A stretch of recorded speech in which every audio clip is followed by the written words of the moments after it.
Vaksin booster itu diberikan sebagai penguat setelah terbentuk kekebalan yang baik. Rebusan air ketumbar ini mampu menurunkan berat badan, tetapi tentunya harus diimbangi juga dengan aktivitas yang sesuai. Kali ini saya akan membahas pentingnya olahraga atau latihan fisik sebagai tata laksana para diabetes. Tomat itu kaya akan antioksidan yang dikenal sebagai lycopene.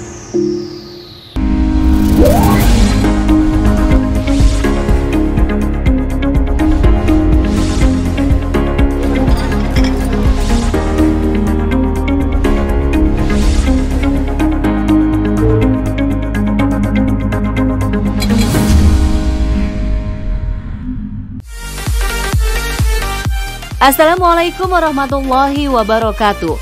Apa kabar sahabat sehat dimanapun Anda berada? Semoga kesehatan selalu menyertai Anda di awal bulan September ini. Hidup Sehat Plus, program informasi sehat syarat manfaat, selalu setia menemani Anda setiap hari Jumat. Selama 60 menit ke depan, kami akan menampilkan tema-tema pilihan untuk Anda. Perlukah vaksin booster?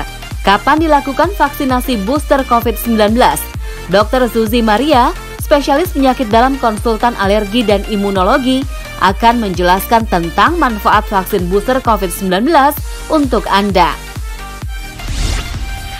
Tomat, buah, atau sayur, dan apakah manfaatnya untuk kesehatan? Dr. Ida Gunawan, spesialis gizi klinik, akan memaparkan informasi sehat tentang manfaat sehat dari tomat. Ketumbar, jenis bumbu dapur yang satu ini pasti selalu ada di dapur keluarga Anda. Ternyata, ketumbar mempunyai manfaat yang dahsyat untuk menjaga agar tubuh tetap sehat. Bagaimana cara memanfaatkannya? Yuk ikuti Dr. Haikal Ansari yang akan berbincang sehat dengan Dr. Wawayimuli Arozal, sang ahli herbal. Di penutup acara, Dr. Grace, spesialis kedokteran olahraga, akan memberikan tips olahraga untuk Anda orang dengan diabetes. Selamat menyaksikan.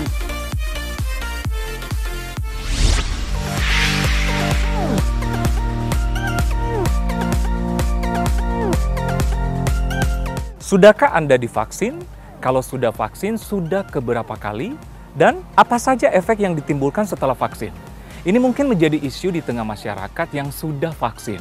Tapi ingat, vaksin sangat penting untuk menjaga atau meningkatkan kekebalan tubuh atau herd immunity. Nah, sekarang timbul istilah vaksin ketiga atau vaksin booster. Yang menjadi pertanyaan penting, apakah penting vaksin ketiga atau vaksin booster ini dan siapa saja yang patut menerima vaksin ketiga atau booster ini? Sekarang saya sudah bersama Dr. Zuzi Maria, spesialis penyakit dalam konsultan alergi imunologi. Apa kabar dokter? Baik, Dr. Ekles. Oke, sekarang dokter, vaksin booster atau vaksin ketiga kan sudah menjadi isu hangat di masyarakat. Yang menjadi pertanyaan, apa sih beda vaksin pertama, vaksin kedua, vaksin ketiga atau vaksin booster? Nah, Dr. Ekles, jadi kita perlu pahami dulu ya, kalau diberikan vaksinasi, butuhnya berapa kali dosisnya, itu sangat ditentukan oleh hal yang pertama, virus atau bakteri penyebab penyakitnya. Yang kedua, individu penerima vaksin tersebut. Dan yang ketiga adalah jenis vaksin yang diberikan. Jadi semua itu berdasarkan uji klinis didapatkan untuk vaksin ini, untuk penyakit ini butuhnya berapa dosis.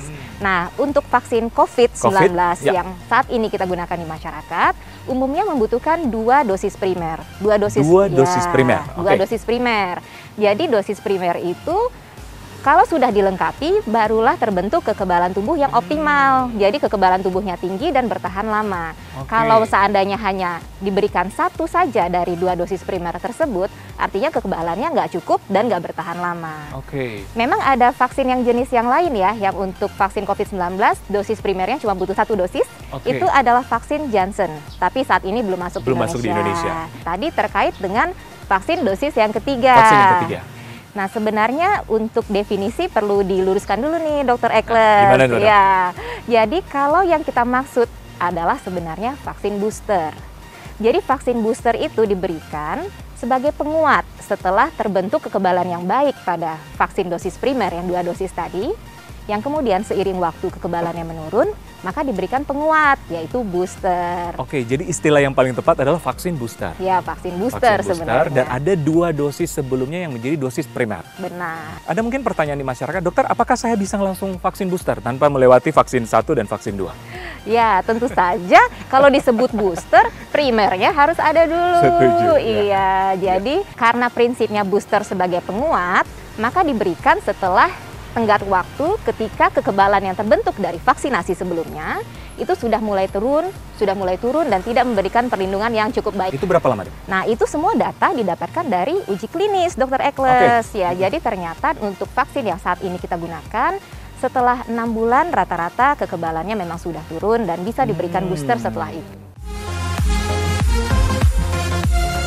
Banyak masyarakat tuh yang pingin cepat banget, dokter saya langsung mau vaksin booster aja atau vaksin ketiga. Itu gimana, dokter? Oke, kalau dia belum pernah dapat vaksin COVID-19, Dr. Eccles, itu hitungannya tetap dosis primer. Mungkin yang dia maksud adalah dia ingin memilih jenis vaksin tertentu sebagai dengan vaksin brand pertamanya. lain. Sebenarnya berarti itu tetaplah dosis primer, cuma menggunakan vaksin yang berbeda dengan yang sudah digunakan oleh masyarakat Indonesia ketika program vaksinasi COVID-19 ini mulai dilaksanakan di Indonesia. Jadi pada dasarnya sah-sah aja, yang penting sebagai dosis primer, bukan sebagai vaksin booster. Ya, definisinya begitu. Akan tetapi Dr. Eccles, sekarang kan program vaksinasi COVID-19 ini memang dikelola oleh pemerintah. Agar menjamin ketersediaan vaksin itu memang cukup dan bisa merata untuk seluruh masyarakat Indonesia. Jadi kan jangan sampai sebagian masyarakat berbondong-bondong memilih vaksin jenis tertentu, semuanya mau vaksin itu, kemudian untuk dosis keduanya nggak cukup stoknya. Oleh karena itu, makanya pemerintah sekarang mengalokasikan. Kalau untuk vaksin yang baru masuk ke Indonesia, Moderna, Pfizer, itu memang bisa diberikan untuk vaksin dosis pertama, tapi ada ketentuan khususnya. Vaksin tersebut dialokasikan untuk orang-orang dengan gangguan di kekebalan tubuh. Begitu. Apa sih yang terjadi jika seseorang ini tidak melakukan vaksin booster? Otomatis dia sudah melewati tahap 1, tahap 2, tapi tidak melakukan vaksin booster. Ternyata ya, kekebalan baik dari infeksi alamiah maupun dari vaksinasi itu menurun seiring waktu, maka kemungkinan setelah sekian lama dari vaksinasi, dia bisa terinfeksi lagi atau dia bisa mengalami sakit lagi. Jadi perlindungan yang didapat dari vaksin yang sebelumnya itu tidak cukup. Oleh karena itu dibutuhkan booster sebagai penguat dari vaksin yang sudah lengkap sebelumnya. Otomatis kalau dia tidak melakukan, lebih beresiko. Lebih berisiko untuk sakit nantinya. Sekarang misalnya sudah melakukan vaksin booster, adakah efek samping?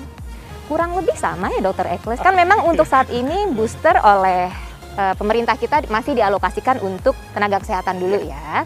Nah, jadi saya sudah mendapatkan booster dengan jenis yang berbeda dari yang saya dapatkan di dosis primer.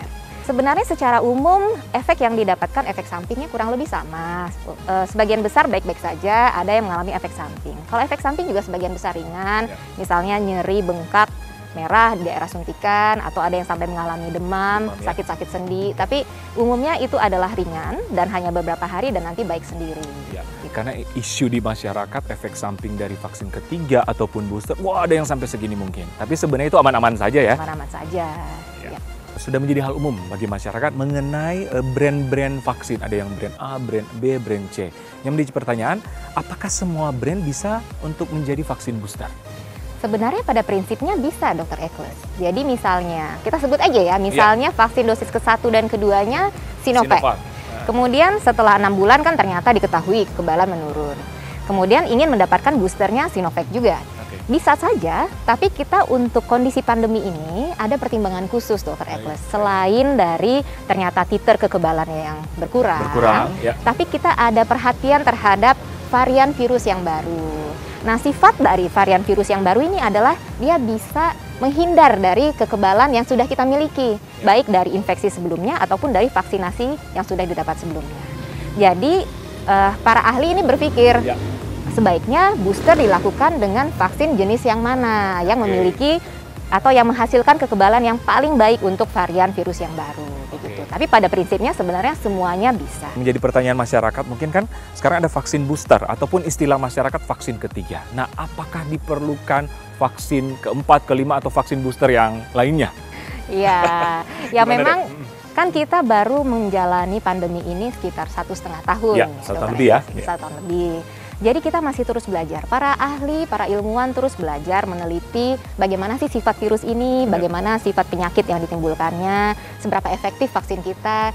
Coba diingat lagi, waktu di awal pengembangan vaksin kan dipikir, oh 2 dosis cukup. Udah cukup. Ya. Ternyata setelah diikuti pada uji klinis 6 bulan ternyata kekebalannya turun. Kan sekarang kita masih dalam suasana pandemi ya. Jadi bukan belum tentu kita nggak butuh lagi. Mungkin suatu hari lagi kita akan membutuhkan vaksin dosis seterusnya. Oke pemirsa, itulah perbincangan saya dengan Dr. Susi di mana vaksin booster ini sangat penting ya dokter untuk menunjang vaksin primer yaitu vaksin pertama dan kedua. Jadi jangan takut divaksin dan jangan tunggu-tunggu untuk divaksin. Benar ya dok? Semoga bermanfaat untuk semua. Saya Dr. Ekles dan Dr. Susi Maria, spesialis penyakit dalam konsultan alergi imunologi untuk Hidup Sehat Plus.